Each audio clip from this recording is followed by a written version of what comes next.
Hoje é 1º de maio de 2025, Dia Nacional de Oração, lá nos Estados Unidos, e olha, o cenário da liberdade religiosa por lá está bem agitado. Muito agitado, né? O presidente Trump acabou de anunciar uma nova comissão de liberdade religiosa. Sim, eu vi. E, ao mesmo tempo, a Suprema Corte está lá debatendo um caso super importante sobre dinheiro público para escolas religiosas. Exatamente. 2 focos bem quentes no mesmo dia. Pois é. Então, a ideia aqui é a gente mergulhar um pouco nessas fontes que temos para entender melhor o que está rolando. Combinado. A gente tem aqui notícias sobre essa comissão nova do Trump, né?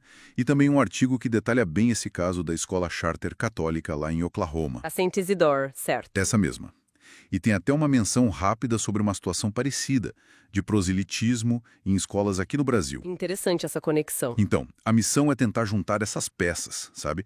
Ver o que essas movimentações recentes podem significar no quadro geral. Vamos lá. Por onde começamos? Pela comissão? Acho que sim. Essa comissão de liberdade religiosa. Trump anunciou hoje mesmo, né? Com aquela frase de efeito: vamos fazer a América religiosa novamente. É, uma frase forte. E ele até mencionou uma ligação entre impostos e religião. Fiquei curioso, qual que é o objetivo central dessa comissão? Bom, pelo que as fontes indicam, a comissão é composta por clérigos, especialistas em direito e aliados políticos. Ah, nomes conhecidos? Sim, tipo o vice-governador do Texas, Dan Patrick, o cardeal Dolan, pastor Franklin Graham, rabino Soloveitchik. Interessante a composição. A fonte até nota a ausência de menção a outras fés nesse primeiro momento. Mas a tarefa deles é bem clara: preparar um relatório. Um relatório sobre o que exatamente? Sobre os fundamentos e, na visão deles, as ameaças à liberdade religiosa nos Estados Unidos hoje. E, claro, assessorar a Casa Branca nisso. Entendi. E a justificativa do presidente para criar isso agora? As fontes falam de alegações bem sérias, né? Falam sim. Ele mencionou um suposto padrão flagrante de perseguir cristãos pacíficos pelo governo anterior. Nossa, e citou algo específico? Citou um relatório do FBI sobre ataques a igrejas católicas e centros pró-vida que, segundo ele, teriam sido ignorados, subnotificados. Entendi. Então a comissão vai focar nisso. Direitos dos pais, proteção de consciência. Exatamente. E também ataques a locais de culto e a questão da liberdade de escolha escolar. É um pacote de temas. Faz sentido pensando nas promessas de campanha dele e outras ações, né? Tipo aquela força-tarefa contra o preconceito anticristão. Precisamente. É uma linha de ação que continua. A linguagem usada é bem forte, né? Falando em instrumentalização do governo como arma anticristã. Sim, é uma acusação grave. E ele promete proteger a prática pacífica da fé. Mas é importante frisar, né? A gente está aqui só reportando o que as fontes dizem sobre essas alegações e ações. Claro, claro. Imparcialidade total. Bom, enquanto isso acontece no executivo, o judiciário também está pegando fogo com esse caso da St. Isidore of Seville Catholic Virtual Charter School. Ah, sim, o caso de Oklahoma. Isso. Esse caso pode, mudar as regras do jogo, né? Qual é a briga principal ali na Suprema Corte? O ponto central, assim, é bem direto.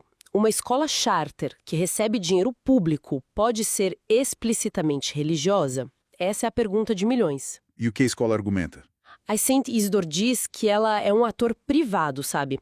E que negar esses fundos viola a cláusula de livre exercício da religião, lá na primeira emenda. Eles até citam decisões recentes da própria Suprema Corte que foram favoráveis a argumentos parecidos e afirmam que, embora exijam participação na missa e sigam os ensinamentos católicos, Sim. Eles não obrigam os alunos a se converterem, a professarem a fé católica. Essa é a linha deles. Entendi. Mas tem controvérsia, claro. A juíza Sotomayor, por exemplo, levantou umas questões importantes, né? Levantou, questionou sobre escolas que poderiam, não me ensinar a evolução, ou a história da escravidão, ou até excluir alunos de outras religiões. É um ponto crítico. E o outro lado, o procurador-geral de Oklahoma. Ele argumenta que, no momento em que a escola aceita dinheiro do Estado, ela passa a ser um ator estatal. Ah, entendi a lógica. E aí entraria a cláusula de estabelecimento, aquela que prega a separação entre igreja e Estado. Não poderia haver financiamento estatal para a religião. E a Suprema Corte de Oklahoma já tinha decidido algo, né? Já tinha bloqueado o financiamento justamente por violar essa cláusula de separação. Por isso a briga foi para a Suprema Corte Federal. Nossa, a decisão deles vai ter um impacto gigante, então. Muitos estados têm escolas charter. Exatamente.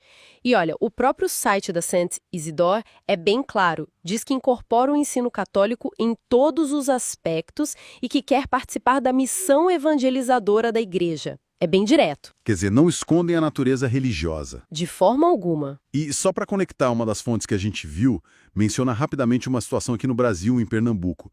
Alunos usando um intervalo para pregar, fazer proselitismo cristão. Pois é, um tema que volta e meia aparece, né? Essa questão dos limites da expressão religiosa dentro do ambiente escolar público. Exato.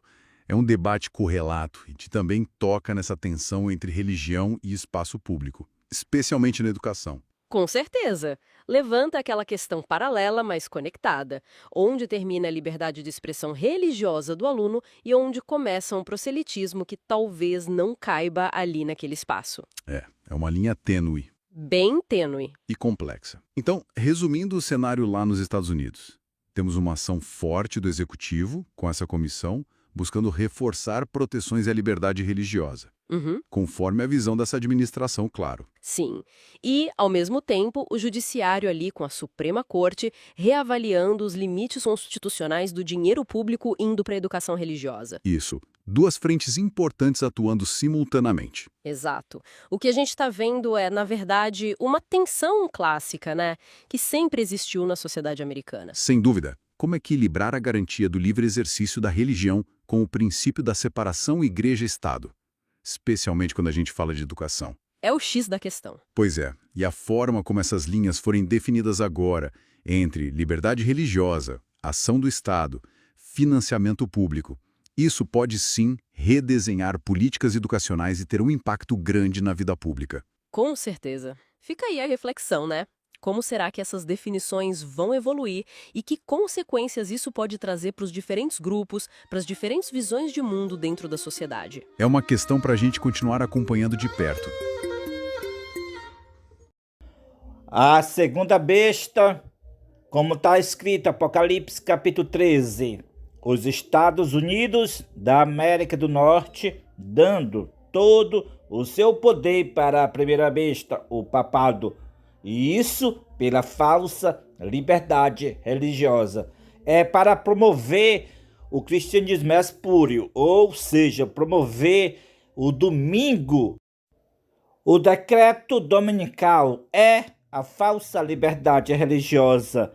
O cristianismo é espúrio para o mundo inteiro, posto que os Estados Unidos da América do Norte seja o líder, a mesma crise atingirá a todos os países do mundo, para todos promover essa falsa liberdade religiosa, o qual é o decreto dominical, a imagem da besta, a perseguição final para os remanescentes que não se unem com essa falsa liberdade religiosa e que está dando o aviso da queda das igrejas. Este ídolo é a Babilônia. Queridos irmãos, as profecias estão a se cumprir neste preciso momento. A partir do em 2020, as profecias vêm a se cumprir. Estamos diante de um grande ídolo, que é a Babilônia. A nação angolana e o mundo inteiro estão sendo guiados por esse ídolo. Então, nós viemos para explicarmos este ídolo que está a governar o mundo inteiro, que está a encaminhar a humanidade ao vale da perdição. Isso é que nós vamos explicarmos aqui. Esta palavra de Deus veio para esclarecer, pois que a salvação, portanto, já foi garantida pelo Senhor Jesus. O dia que o Senhor Jesus encarnou na pessoa humana, nasceu, viveu, deu as suas instruções, morreu, foi ao céu, está no gabinete, diante do Pai, o gabinete da intercessão, para interceder a cada um de nós. Isto é uma história, não é história mais, é um processo que está esquecido nos corações dos seres humanos. Então viemos para esclarecer este grande ídolo, o Apocalipse 13. O Apocalipse 13 vai declarar muito melhor este grande ídolo que está a governar o mundo e leva o mundo ao caminho da perdição. Então todos ouçamos a Babilônia, o Apocalipse 13. Este Apocalipse 13 já foi revelado pelo profeta Daniel. O profeta Daniel, capítulo 7, capítulo 8, já revelou este grande ídolo que está a governar o mundo. O versículo 7, o versículo 8 até o versículo 25. Os quatro impérios que já viram a reinar na terra. Entre eles está o quarto império. Nesse quarto império, onde surgiu o chifre pequeno, cujo esse chifre pequeno cresceu. Portanto, e ele, no versículo 25, disse que ele cuidaria mudar os tempos e a lei do Senhor. E o apóstolo Paulo, na sua explanação, em segunda carta de São 7, capítulo 2, ele disse que esse é o anticristo. É o anticristo. E o Apocalipse capítulo 13, ele esclarece diretamente a besta do Apocalipse 13. Dentro desta besta do Apocalipse 13 está a segunda besta, no versículo 11. E dentro dessa segunda besta, onde nasceu a imagem da besta, foi formada a imagem da besta. Queridos irmãos, este ídolo, esta Babilônia, é confusão. Babilônia é confusão. O ídolo nojento é um Deus. É um homem que se assentou no lugar de Deus, querendo aparecer Deus, segundo Paulo narra isto. E assentou no templo de Deus, querendo aparecer Deus. E assim todo mundo, hoje, estão governados por este ídolo. Estão sendo governados por este ídolo, sem saber o caminho, nem parar para investigar a palavra do Senhor. Deus, o Eterno, o onisciente, onipresente, onisciente e onipotente, revela ao seu servo nesta hora. Ele já veio revelar aos seus profetas. Todos os profetas profetizaram acerca deste ídolo, desta Babilônia, chamando o povo a ouvir a voz de Deus, ir a Deus. Mas o povo de Israel rejeitou o seu Criador e abraçaram este ídolo. Até nos dias presentes, esta Babilônia. Então vamos saber muito bem esta Babilônia no Apocalipse 13. Queridos irmãos, esta Babilônia no capítulo 13, quando o profeta Daniel revelou os quatro impérios, o primeiro império da Babilônia era Urião. Urião significou que é o reino da Babilônia. O segundo animal representou a Médio Persa, urso, que significou que é o império do reino persa. Então, o terceiro animal foi o leopardo, representou o reino da Grécia. Mas o quarto animal, o animal mais terrível e espantoso, e este animal, é este que agora vamos falar, é o reino de Roma. Roma pagã, onde nasceu a Roma papal. E essa besta do Apocalipse 13 é que vamos falar agora. E todos prestemos atenção. Cada um pense e analise na sua vida. Qual é o Deus que está governando?